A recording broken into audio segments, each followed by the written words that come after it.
Hello, this is the switchboard of Picture Page. You want to see who? Miss Adele Dixon opening BBC television?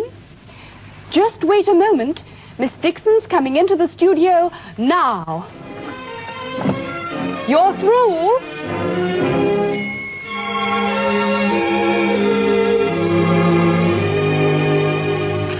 A mighty maze of mystic magic rays is all about us in the blue.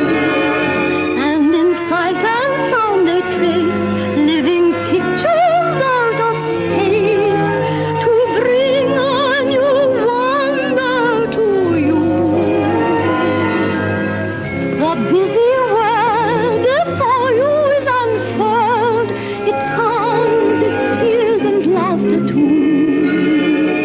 Conjured up in sound and sight by the magic rays of light to bring you enchantment to you.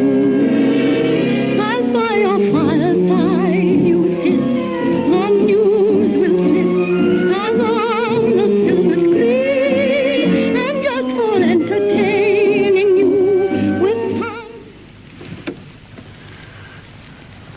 Ladies and gentlemen, this is Leslie Mitchell introducing the birth of television. The stars will then be seen soon. There's joy in store, the world is at your door. It's here for everyone to view. Conjured up in sound and sight by the magic rays of light that bring television to you.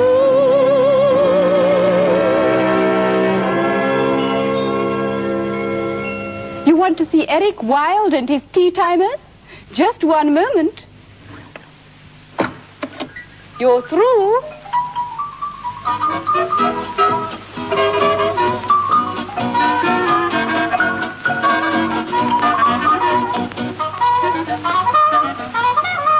If we'd had a late night, which we weren't supposed to do, and frequently did, the cameraman or the lighting engineer would put a gauze in front of the camera to make us look a little less hungover. Well, they took me in this tiny box, and they said, sing. I said, but there's nothing to sing to. I'd already learnt stage technique and film technique. Now I had to start on television technique. We had absolutely no idea that we were making history.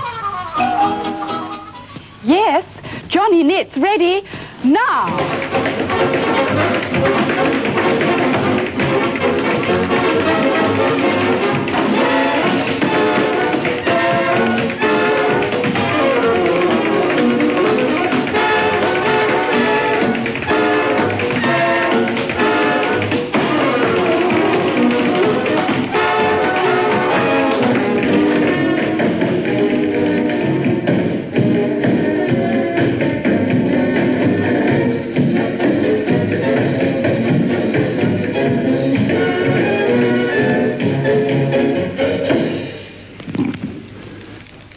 Johnny Knitt danced on this very floor, believe it or not, just 40 years ago.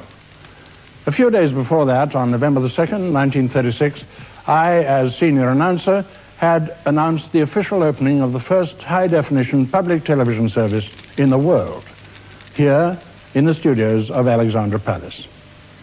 Fewer than 1,000 people had their own television sets, but the nation's interest, the world's interest, in what the papers called the new miracle was enormous. From those early days, very little program material survives. Videotape recording didn't come into use until 1960, of course. So all we have is some old film and a few photographs. But what do survive are people. And the reconstructions that you'll see in this program have been made with the help of the pioneers who originally made television.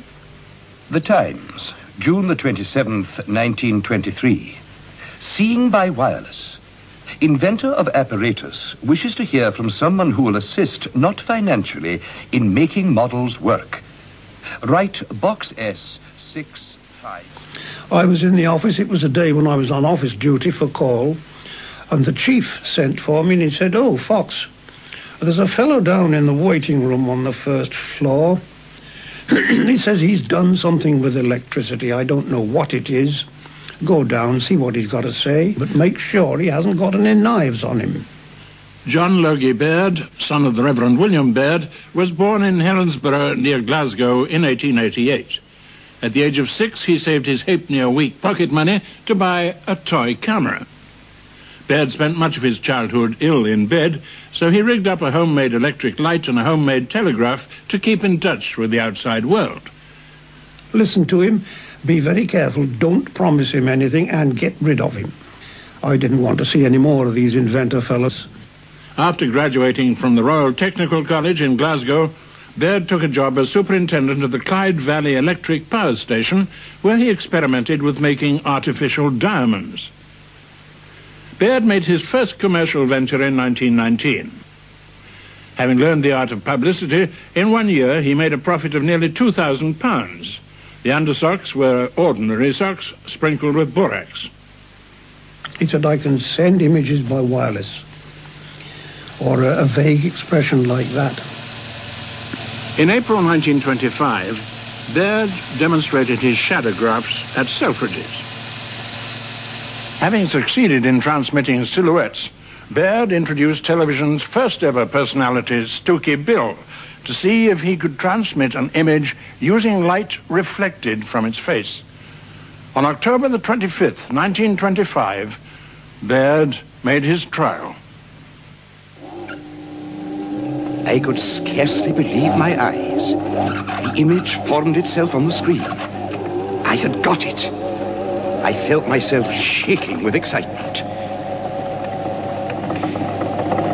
Dear sir, at my laboratory in Frith Street, Soho, I am giving a demonstration of my television to members of the Royal Institution on January the 26th, 1926, and wondered whether an observer from the Times would care to be present. The only surviving eyewitness of that first demonstration was the pressman who'd first interviewed Baird, Bill Fox. You can imagine what it was like on a second-floor concrete staircase with an iron railing down to the street, wind whistling round my ankles all the time. I began to hear the sounds of footsteps coming from the street door up the steps, patiently, slowly, up to me. And the members arrived in 2s and 3s to be stopped by me and say, "Will you please sign?" They were good boys, they all did, all well-known scientists. He said to me, "Once you know, the great danger is these big firms will get hold of my idea and take it, and I shall be left sitting with nothing." And for that reason, he was very, very secretive. Good evening, Doctor. Good evening, sir. Good evening.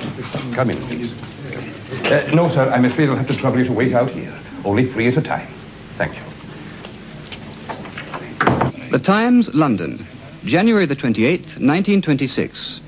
The image was often blurred, but it substantiated a claim that it is possible to transmit and reproduce instantly such things as the play of expression on the human face.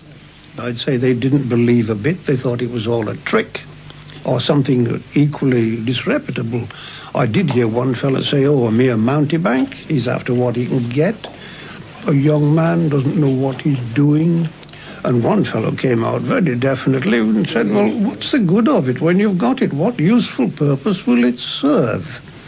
Television for sale. £6, 10 shillings and a penny. Looking in, new move. Hope of television for all this year. Our idea is to have research laboratories and a power station on a parallel scale to the BBC. Baird recruited Ben Clapp,